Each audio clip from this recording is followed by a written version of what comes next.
Maka sekarang nih, mulai ditumbuhkan kembali diri kita. Aku ini menikah untuk memakmurkan bumi Allah Azza wa Jal. Untuk memperbanyak generasi-generasi penerus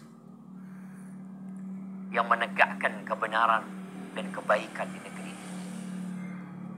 Oleh karena itu, tatkala ada seorang sahabat yang minta izin sama Nabi alaihi salatu wassalam untuk mengebiri dirinya dengan harapan dia fokus beribadah, dilarang. Nggak ada itu tabatul dalam Islam, nggak ada. Nggak boleh. Menikah engkau. Kemudian tatkala ada sahabat juga yang berpikir tidak ingin menikah dengan wanita karena dia ingin fokus ibadah. Apa kata Nabi alaihi salatu wassalam? Faman raghiba an sunnati falaysa minni. Yang tidak suka sama sunnahku bukan dari golonganku, kata Nabi alaihi salatu wassalam. Jangan bikin-bikin dalam urusan agama ini. Nabi menikah. Tatkala seorang sahabat Maqil bin Yasar radhiyallahu anhu mengatakan ada laki-laki yang datang menjumpai Nabi alaihi salatu wassalam. Dia mengatakan, ya Rasulullah, inni asabtu imra'atan dzata mansibin wa jamal. Aku nih mendapatkan seorang wanita yang cantik dan bangsawan. Baik orang. Cuma kekurangan dia satu. Apa? La talid. Dia itu mandul. Dia jandeng dia nikah ini. Orang-orang nikah sama dia nggak punya anak. Maka sahabat ini bertanya, boleh nggak aku nikahin dia? Nabi mengatakan, la. Enggak. Akhirnya datang lagi, ya Rasulullah, ini cantik orangnya, bangsawan, cuma dia masalahnya ini kekurangan. Nabi mengatakan, la. Kalau bisa memilih, pilih yang lain. Akhirnya dia yang ketiga kali dia maksa, maka apa kata Nabi alaihi salatu wassalam? Tazawwajul waludal wadud fa inni mukathir bikumul umam yaumil qiyamah. Nikahilah wanita yang penyayang dan subur. Penyayang dan subur. Karena aku, kata Nabi alaihissalam, sesungguhnya membanggakan banyaknya jumlah kalian di hadapan umat-umat lain pada hari kiamat. Nabi ingin.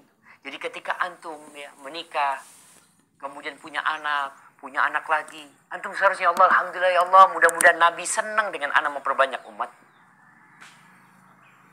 Rizki Allah yang atur. Bukan berarti antum nggak bekerja. Kita merasakan, jamaah. Anak-anak merasakan.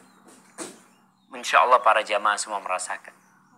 Ketika bujangan, banyak yang nggak punya rumah.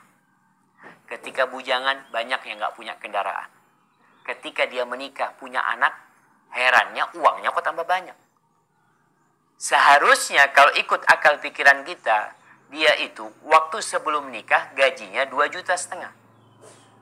Setelah menikah, mau nggak mau 2,5 juta ini dibagi 2 sama istrinya.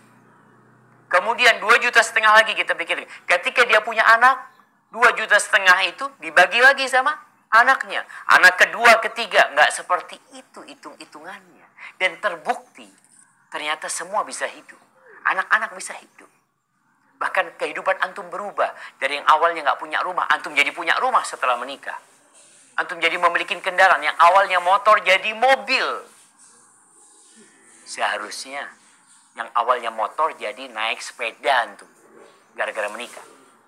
Tapi ternyata Rabbul Alamin yang kasih rizki. Istri antum bawa rizki sendiri. Anak-anak antum tiap lahir, belum lahir pun udah ada rizkinya. Bayangkan nih anak belum lahir jamaah, bajunya sudah datang. Antum bayangin. Kereta dorongnya udah datang, belum lahir masih di perut. Yang kiriman susu ini itu supaya antum tambah yakin. Innallaha huwar razzaq dzul quwwatil matin. Allah itu yang maha memberikan rezeki. Dan Allah maha kuat dan maha perkasa. Kalau kita berpikir rezeki kita dari kantor, dari perusahaan, nggak mampu perusahaan ngasih kita gaji. Kalau dihitung sama anak-anaknya nggak mampu. Negara mau gaji kita, gaji penggunaan mata, kita lihat ya. Tuh alat-alat kesehatan apa, sewa semuanya jamaah kadang-kala. Kalau kita sewa mata kita sewa kaki kita, Kita sewa motor sebulan berapa? Sewa mobil berapa sebulan? Terus sekarang sewa ventilator berapa? Oksigen berapa? Kalau umpamanya terhitung perusahaan atau kantor yang mempekerjakan kita, akad kita sama dia, antum sewa ya, anak punya mata, antum sewa. Anak kerja sama antum, antum sewa mata anak, antum sewa mulut anak, antum sewa tangan anak. Nggak mampu dia bayar, jemaah. Dari mana mau bayar sewa itu? Sewa mobil aja begitu mahalnya, gimana sewa mata? Allah yang kasih rizki, makanya kita itu dapat rizki dari Allah Subhanahu Wa Taala, bukan dari kantor kita. Sehingga nggak perlu ada lagi was-was. Sekarang banyak yang di PHK, Ustaz.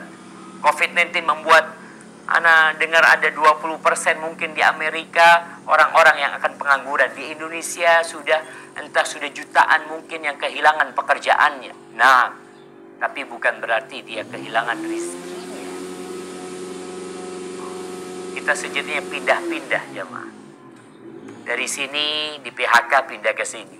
Dari sini pindah ke sini. Selama engkau punya rizki, engkau akan hidup.